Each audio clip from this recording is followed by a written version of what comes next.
नमस्कार मित्रों, हमारे YouTube चैनल दवा मेंटोर पे आपका स्वागत है। मैं आपका फार्मा मित्र अनीश कुमार। आज हम जिस टॉपिक पे बात करने जा रहे हैं, ये एक नॉर्मल टॉपिक है और आप लोगों ने कई बार इस टॉपिक के बारे में सुना भी होगा कि आखिर में ओटीसी मेडिसिन होती क्या है।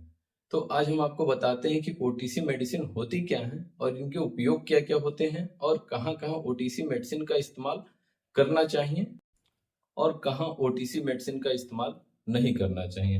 अब जानते हैं कि आखिर में ओटीसी मेडिसिन होती क्या है। ओटीसी मेडिसिन एक ऐसी मेडिसिन होती है जिसके लिए डॉक्टर के पर्चे की कोई जरूरत नहीं होती है। मतलब कि ओटीसी मेडिसिन आप किसी भी दवा दुकान पे जाकर के अपने हिसाब से खरीद सकते हैं। ओटीसी मेडिसिन के लिए कभी किसी डॉक्टर के प्रिस्क्रिप्शन की जरूरत नहीं होती है।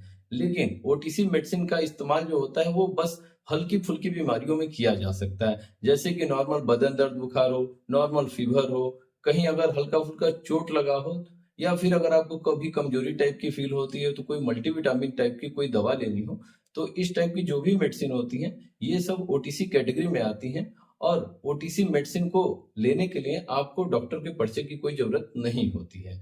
अब हम जानते हैं कि हमारे पास कौन कौन सी ओटीसी मेडिसिन है जो कि कुछ नॉर्मल बीमारियों में यूज की जाती हैं। जैसे कि अगर आपको हल्का बुखार हो तो उस कंडीशन में आप पैरासीटामोल का इस्तेमाल कर सकते हैं। अगर आपको नॉर्मल एलर्जी की कोई प्रॉब्लम है तो उसमें आप सिट्रिजिन टैबलेट का इस्तेमाल कर सकते हैं। अगर आपको एसिडिटी टाइप की कोई प्रॉब्लम है तो उसमें आप एंटासिड सिरप जैसे कि डाइजिन सिरप और जेलोसिल एमपीएस सिरप का भी इस्तेमाल कर सकते हैं। अगर आपको नॉर्मल चोट या मोच टाइप की प्रॉब्लम है तो उसमें आप आयोडेक्स का भी इस्तेमाल कर सकते हैं।